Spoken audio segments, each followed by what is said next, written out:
হ্যাঁ ভাই, আমি নাজমুল হুসাইন এই মুহূর্তে আছি যমুনা ফিউচার পার্কের সিনেপ্লেক্সে। আর এখানে চলছে দীর্ঘ ৮ মাস ধরে আলগা মোমেন, ব্লকবাস্টার মুভি আলগা মোমেন। ইংলিশ ভার্সন যদি দেখতে চান পাশের স্ক্রিনে দেখতে পারেন, the last man to leave the country. প্রিয় দর্শক, আসসালামু আলাইকুম এবং অনেক অনেক শুভকামনা সবার জন্য। আমি কোনোভাবেই নাজমুল হুসাইন নই। নিশ্চয়ই আপনাদের অনেকের মনে আছে, নাজমুল হুসাইন মুভির বিজ্ঞাপন দিতেন। বাংলাদেশে কোনো নতুন মুভি বা ফিল্ম রিলিজ হলে তার আগে থেকে নাজমুল হুসেনের দরাজ কণ্ঠে আমরা শুনতে পেতাম সেই মুভির বিজ্ঞাপন। হ্যাঁ ভাই বলে শুরু করতেন। তো নিশ্চয়ই অনেকের মনে আছে। আমি নিশ্চয়ই অনেককেই নস্টালজিক করেছি কিছুটা। আজকাল বোধহয় সেভাবে আর মুভির বিজ্ঞাপন হয় না, সব কিছু পাল্টেছে। তো প্রিয় দর্শক, কথা বলছিলাম আলগা মোমেনকে নিয়ে। আলগা মোমেন সিলেট ১ আসন থেকে ২০১৮ নো ভোটে নির্বাচিত সংসদ সদস্য এবং পরবর্তীতে পররাষ্ট্রমন্ত্রী ডক্টর A.K. আব্দুল মোমেন। আলগা মোমেন নামে তার একটি নিক নেম আছে, কারণ তিনি পরচুলা পড়েন, এই জন্য সম্ভবত নামটি এসেছে। তো সেই আলগা মোমেন সম্পর্কে খুব সাম্প্রতিককালে আমরা কিছু চাঞ্চল্যকর তথ্য পেলাম। নিশ্চয়ই আপনাদের নজর এড়ায়নি বিষয়টি, সংবাদ মাধ্যমে আপনারা দেখতে পেয়েছেন। আলগা মোমেন ৫ আগস্ট ২০২৪ গণঅভ্যুত্থানের পরপর শেখ হাসিনা যখন পালিয়ে গেলেন ভারতে ৫ আগস্ট দুপুরের মধ্যে, আর তারপর পর আওয়ামী হাইয়াপস, আওয়ামী নেতারা, আওয়ামী এমপিরা, সাবেক মন্ত্রীরা সীমান্ত পথে পালাবার চেষ্টা করলেন। কেউ কেউ সফল হলেন, অনেকদিন ধরে সেই পলায়ন প্রক্রিয়া চলল। কেউ কেউ ধরা পড়লেন, কেউ কেউ দেশের মধ্যেই পালিয়ে থাকলেন আত্মগোপনে। তো সম্প্রতি আমরা জানতে পারলাম আলগা মোমেন, শেখ হাসিনার সাবেক পররাষ্ট্রমন্ত্রী, দীর্ঘ ৮ মাস হাসিনা পালিয়ে যাবার বা ৫ আগস্ট পরবর্তী সময়ে দীর্ঘ ৮ মাস তিনি দেশেই ছিলেন, ঘাপটি মেরেছিলেন, পালিয়েছিলেন। আর বাসা বদল করেছেন বেশ কয়েকবার। ৬টি সিম ব্যবহার করেছেন ভিন্ন ভিন্ন সময়ে, একই সিম দীর্ঘদিন ব্যবহার করেননি। দাড়ি রেখেছেন, যেটি বলছিলাম, বাসা বদল করেছেন, মানে নানাভাবে আত্মগোপনে তিনি ছিলেন ৮ মাস ধরে। দীর্ঘ ৮ মাস পর তিনি বাংলাদেশ থেকে পালিয়ে যান। তো নিয়োগ ভিত্তিক একজন সাংবাদিককে ভার্চুয়ালি তিনি কথা বলছিলেন, তার সঙ্গে এইসব তথ্য দিয়েছেন নিজে থেকেই। চাঞ্চল্য করে, একেবারে নড়ে চড়ে বসবার মতো খবর। তো আলগা মোমেনের যে দাড়িওয়ালা ছবিটি দেখা যায়, এটির সঙ্গে কিন্তু তার আগের চেহারার আগের ছবির উইক পরা যে ছবিটি, একদমই মিল নেই। যে কেউ এটি তাকে ডিফারেন্সিয়েট করা যে কোনটি মোমেন্ট কোনটি কে, খুব মুশকিল হবে আসলে কারো পক্ষে। তো যাই হোক, এই আলগা মোমেন্ট সম্পর্কে ২-৪টি কথা বলে নিতে চাই। নিশ্চয়ই আপনাদের জানা আছে, আবুল মাল আব্দুল মুহিত, প্রয়াত সাবেক অর্থমন্ত্রী শেখ হাসিনা আমলের আবুল মাল আব্দুল মুহিতের ছোট ভাই এই আলগা মোমেন। তো তাদের পরিবারটি কিন্তু অত্যন্ত মেধাবী একটি পরিবার। তারা ১৪ ভাই বোন, আলগা মোমেন এবং আবুল মাল আব্দুল মুহিত, তারা ১৪ ভাই বোনের এই দুজন। তাদের এক বোন ডাক্তার এবং জাতীয় অধ্যাপক হয়েছিলেন একসময়। ভাই বোনরা সবাই মেধাবী কম বেশি। তো আলগা মোমেন নিজেও পড়াশোনা করেছেন, একসময় বাংলাদেশের সরকারি কর্মকর্তা ছিলেন, পরবর্তীতে যুক্তরাষ্ট্রের হার্ভার্ড স্কুল অফ কেনেডিতে পড়াশোনা করেছেন এবং হার্ভার্ডে পড়িয়েছেনও। আবুল মাল আব্দুল মুহিত উচ্চশিক্ষিত ছিলেন, হাসিনার অর্থমন্ত্রী। তো এদিক থেকে মেধাবী এই পরিবারটি, বাট তাদের কর্মকাণ্ড বরাবরই প্রশ্নবিদ্ধ হয়েছে। মেধার সঙ্গে যে মননের একটি সম্পর্ক, সেটি অনেক সময় আমরা খুঁজে পাইনি। তো নানা কারণে আলগা মোমেন বিতর্কিত ছিলেন শেখ হাসিনা আমলে। আর বিতর্কিত যে কেউ পালিয়েছেন, এটি স্বাভাবিক, পালাবার প্রক্রিয়ায় ছিলেন।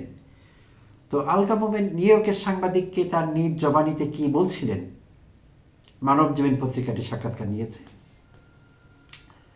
তো সেই তার জবানিতে একটু শুনে নেই তিনি কি বলেছিলেন এক্স্যাক্টলি। মোমেন জানান, গণঅভ্যুত্থানের পূর্ববর্তী সময় তিনি আমেরিকাতেই ছিলেন। এবং অভ্যুত্থানের ইমিডিয়েট আগে তিনি দেশে ফিরে আসেন এবং আনফর্চুনেটলি অভ্যুত্থান ঘটে যায়, ফলে তাকে আত্মগোপনে যেতে হয়। এই কথা বলে তিনি শুরু করেন। আচ্ছা, প্রশ্ন করা হয় কিভাবে তিনি দেশ ছেড়েছেন। সেই প্রশ্নের উত্তর তিনি দেননি। তার আগে দেশের ভিতরে পালিয়ে থাকার কিছুটা বর্ণনা দিয়েছেন। তিনি বলেন এটা একটা সিনেমা হতে পারে, সুন্দর মুভি হবে। I was the last man to leave the country. আমি ছিলাম দেশ ত্যাগ করবার মতো সর্বশেষ লোক। বুঝিয়েছেন তার আগে বাকি সবাই, আওয়ামী নেতা, এমপি, মন্ত্রী সবাই দেশ ত্যাগ করিয়েছেন বা পালিয়েছেন। তিনি ছিলেন শেষ ব্যক্তি পালাবার জন্যে। আমি কোনো অন্যায় করিনি, কাউকে কোনো দিন জেলে পাঠাইনি, কোনো চুরি চামারি করিনি। সো আই ওয়াজ কনফিডেন্ট, আমি কেন পালাবো। কিন্তু যখন কর্নেল সাহেব আমাকে ফোন করে বললেন, sir we will protect you, তখন আমাকে সবাই বলল, স্যার আপনার নাম্বার পেয়ে গেছে, এখান থেকে পালান। একে মোমেন বলেন, আমি কোনো আত্মীয় স্বজনের বাড়িতে যাইনি। আমার সব আত্মীয় স্বজন পাবলিকলি নোন, জনসাধারণ সবাই তাকে চেনেন, তাদেরকে চেনেন। আমি অন্যান্য লোকের যেমন রেন্টেড হাউসের বাড়িতে ছিলাম, কোনো ভাড়া বাড়িতে ছিলেন। এটা আমার খুব কাজে দিয়েছে। এক বাসার মালিকের সঙ্গে দেখা হয়েছিল। সেই মালিককে আমি জিজ্ঞেস করলাম, আপনার এগুলো তো সুন্দর। ওনাকে আমি আগে চিনতাম। উনি এসে বললেন, আমরা গার্মেন্টস ব্যবসায়ী, হোটেলে আমাদের বায়ারকে রাখি না, বাসায় রাখি, এই জন্য বাসা সুন্দর করে রাখি। এখন যেহেতু দেশে কোনো বায়ার আসতেছে না, কেউ আসলে সিঙ্গাপুর কিংবা ব্যাংকক পর্যন্ত আসে, ঢাকায় ভয় পায়, আসে না, সেই জন্য সব খালি। তার জন্য আপনি ভাড়া পাচ্ছেন। পালিয়ে থাকার বিবরণ তুলে ধরে ডক্টর মোমেন বলেন, আমি পালিয়েছিলাম যাতে বাইরে কেউ না চিনতে পারে, মবের জ্বালায়। সেই জন্য চেহারা সব পরিবর্তন করে ফেলেছি। যখন নাপিতের কাছে গেলাম, এক বাসায় গেলাম সার্টেন টাইমে, ওই বাসায় এক নাপিত এলো, সেটি আমার বাসা না, আরেকজনের বাড়িতে, যাতে ওই নাপিত কাউকে বলতে না পারে কোথায় আমার সঙ্গে দেখা হয়েছে। এটা লং স্টোরি। বহুত কষ্ট করে বের হয়েছি, আমার বউয়ের প্রেসারে ও ওনার বুদ্ধিতে বের হয়েছি। এই যে বের হয়েছি কিছু জানি না, কারণ আমি তো ফোনে কথা বলতে পারি না। She make this arrangement. দেশে অনেক ফরিয়া আছে আপনাকে বিদেশে পাঠানোর জন্য, ওগুলো সবগুলোই মানি মেকিং। শুধু টাকা নেয়, আমি জীবিত আছি আর মানুষের দোয়া। বহু লোক আমার জন্য দোয়া করেছে, ওমরা হজ করেছে। আমি তো অনেককেই চিনি না, বাট ডিড ইট। প্রশ্ন করা হয়েছিল, বাই এয়ারে সরাসরি শাহজালাল থেকে এসেছেন না অন্য কোনো বিমানবন্দর থেকে। জবাবে ডক্টর মোমেন বলেন, না, বিমানবন্দর তো আপনি যেতেই পারবেন না, ধারে কাছেও না। এটা পালায়ে আসছি, বিভিন্নভাবে পালিয়ে আসছি, বলা যাবে কোনো এক সময়। এখনো বলতে চাচ্ছি না, কারণ সরকারি লোকরাই আমাকে সাহায্য করেছে। কথা শেষে মোমেন বলেন, আমরা সাদাসিধে মানুষ, দেশটাকে বাঁচাতে হবে, দেশটাকে জঙ্গি দেশ বানাতে চাই না।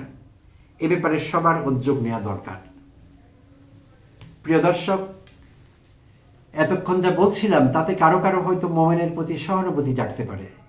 মানুষ হিসেবে এটি স্বাভাবিক যে একটি মানুষ দুর্দশায় পড়েছেন, পালিয়েছিলেন 8 মাস, তারপর অনেক কষ্ট করে জীবনের ঝুঁকি নিয়ে দেশ থেকে পালালেন, অবশেষে যুক্তরাষ্ট্রে আশ্রয় নিলেন। সহানুভূতি জাগতে পারে, কিন্তু খেয়াল করে দেখুন তার শেষ কথাটি, আমাদের দেশের সবচাইতে বড় সমস্যা নাকি জঙ্গি সমস্যা। তো এই লোকটি হার্ভার্ডে কি পড়াশোনা করেছেন, তার কথার মধ্যে অনুশোচনা কোথায়? তিনি বলছিলেন তিনি কোনো অন্যায় করেননি, তিনি অর্থ লেনদেন করেননি, ঘুষ খাননি, চুরি চামারি করেননি। যদি তাই হবে আসলে, তাহলে তাকে পালাতে হলো কেন? তার তো পালাবার কথা না। আমরা খুলনা বিশ্ববিদ্যালয়ের ভিসিকে দেখেছি, তিনি আওয়ামী লীগ করতেন, তিনি তো পালাননি। তার বাবা আওয়ামী লীগ করতেন। এমনকি খুলনা বিশ্ববিদ্যালয়ের ভিসির কথা বলছি, জুলাই অভ্যুত্থানের সেই উত্তাল দিনগুলোতে খুলনা বিশ্ববিদ্যালয়ের ভিসি বলেছিলেন যে আমার ক্যাম্পাসে পুলিশ ঢুকতে পারবে না, আমি দেখব সব কিছু। এবং পুলিশ ঢুকেনি, তিনি পুলিশ অ্যালাউ করেননি। এবং অন্য ভিসিরা যখন পালাচ্ছিলেন প্রাণ রক্ষা করবার জন্যে, মবের হাত থেকে বাঁচার জন্য, এই ভিসিকে তখন অ্যাপ্লিকেশন দিচ্ছিল খুলনা বিশ্ববিদ্যালয়ের শত শত ছাত্রছাত্রী। তারা দাবি করছিলেন, স্যার আপনি যাবেন না। আপনি কেন? তারা জানতেন তার আওয়ামী পরিচয়, কিন্তু তারপরও তারা চাইছিলেন, কান্নাকাটি করছিলেন অনেক শিক্ষার্থী, তিনি যাতে না যান, উপাচার্যের পদে যাতে তিনি থাকেন। কিন্তু তার আত্মমর্যাদা সম্পন্ন মানুষটি শিক্ষার্থীদের কথা শুনেননি, তিনি পদত্যাগ করেছেন। কারণ তার চিন্তা হয়েছিল যে তিনি যেই সরকারের নিয়োগপ্রাপ্ত সেই সরকার বিতর্কিত, সেই সরকার ভেঙে পড়েছে, সরকার প্রধান পালিয়ে গেছে, তাই তিনি আর থাকবার নৈতিক অধিকার রাখেন না। সেই বোধ থেকে তিনি পদত্যাগ করেছিলেন। তো আলগা মুমিন বলছিলেন তিনি চুরি চামারি করেননি, তিনি খুব নির্ভেজাল মানুষ, তাহলে পালাতে হলো কেন? ঝামেলা তো আছে কোথাও না কোথাও। আচ্ছা, তো এখন দেশের সমস্যা হিসেবে তিনি খুঁজে পেলেন জঙ্গি সমস্যা। কোথায় অনুশোচনা করবেন? তিনি যদি ধরে নেই তর্কের খাতিরে যে তিনি নিজে খুব ভালো মানুষ ছিলেন, কিন্তু যে দলটি তিনি করতেন, যে দলের হয়ে তিনি নো ভোটে এমপি হয়েছিলেন 2018-তে, এমনকি 2024-এও তিনি এমপি হয়েছিলেন, কিন্তু 2024-এ আর তিনি মন্ত্রী হতে পারেননি। তার কিছু বেফাস কথাবার্তা এখানে ওখানে হাসিনার হয়তো ভালো লাগেনি, তাই তিনি আর মন্ত্রী হতে পারেননি। তার কথাবার্তা শুনলে কিন্তু কখনো মনে হয়নি যে তিনি খুব বুদ্ধিমান মানুষ, যদিও পড়াশোনা করেছেন হার্ভার্ডে এবং পড়িয়েছেন সেখানে। আচ্ছা, যাই হোক, তো তার বুদ্ধিতে করল না আর কোনো প্রবলেম খুঁজে বের করতে। হাসিনা সরকারের কোনো প্রবলেম ছিল না, এই দেশের সবচেয়ে বড় প্রবলেম ছিল জঙ্গি সমস্যা। হাসিনা বিদায় হয়েছে, জঙ্গিত্ব বেড়ে গিয়েছে, একমাত্র সমস্যা আমাদের এখন জঙ্গি সমস্যা, দেশে আর কোনো সমস্যা নেই। এই জন্য তিনি উদ্বিগ্ন, এই আলগা সেই জন্য উদ্বিগ্ন, বাংলাদেশ জঙ্গি সমস্যায় ভুগছে, এর থেকে দেশের মানুষের রেহাই পাওয়া দরকার। কি ভয়ঙ্কর অ্যানালিসিস এদের, কি ভয়ঙ্কর মূল্যায়ন, কি ভয়ঙ্কর বিশ্লেষণ। এদের মস্তিষ্ক খুব সম্ভবত সেনাবাহিনীর অবসরপ্রাপ্ত মেজর জেনারেল, যার এখন বিচার হচ্ছে মানবাধিকার লঙ্ঘনের দায়ে, আয়নাঘরের কারিগর জিয়াউল আহসানকে কয়েকজন আর্মি অফিসার বোঝাচ্ছিলেন যে তিনি যে কিলিং মিশন পরিচালনা করছেন হাসিনার নির্দেশে, নিরীহ মানুষকে ধরে ধরে গুম করে খুন করছেন, এটি ঠিক করছেন না। তো তারা সেই সেনা কর্মকর্তারা বলেছিলেন সাবেক সেনাপ্রধান ইকবাল করিম ভূঁইয়াকে যে তাকে বোঝানো লাভ নেই, তার মাথা কাঠ আর পাথর দিয়ে ভরা, মনে হয় যেন কাঠের টুকরো আর পাথর দিয়ে ভরা, মাথায় কিছু ঢোকে না। তো মোমেনদের মাথায় আসলে কিছুই ঢোকে না, প্রকৃত সমস্যা অনুধাবন করতে পারেন না কোনো মোমেনরা। তাই আওয়ামী লীগের কারো পক্ষ থেকে, কোনো পক্ষ থেকে, কোনো ঊর্ধ্বতন নেতৃবৃন্দের কেউ, নেতৃস্থানীয়দের কেউ আজ পর্যন্ত বলেননি যে আমরা অপরাধ করেছিলাম, আমরা মানবাধিকার লঙ্ঘন করেছিলাম, আমরা বুঝিনি, আমরা ক্ষমতার লোভে, ক্ষমতার মোহে, ক্ষমতার দম্ভে অন্ধ হয়ে পড়েছিলাম, আমরা দুঃখিত, আমরা ক্ষমা চাই। একটি লোকও বলেনি আজ পর্যন্ত, একজন লোকও বলেনি কোথাও। তো মোমেন তাদেরই একজন, মোমেন কেন বলবেন? মোমেনও বলেননি, এটি স্বাভাবিক। তো বেশ মানে ভাবনার বিষয়। 8 মাস পর তিনি পালিয়ে গেলেন এবং বললেন যে সরকারি কর্মকর্তারা তাকে সাহায্য করেছেন পালিয়ে যেতে। তো হাসিনা গেছে, কিন্তু হাসিনার প্রেতাত্মারা কিন্তু আমাদের ডানে বামে আছে এবং তারা গরম শ্বাস ফেলছে আমাদের ঘাড়ে।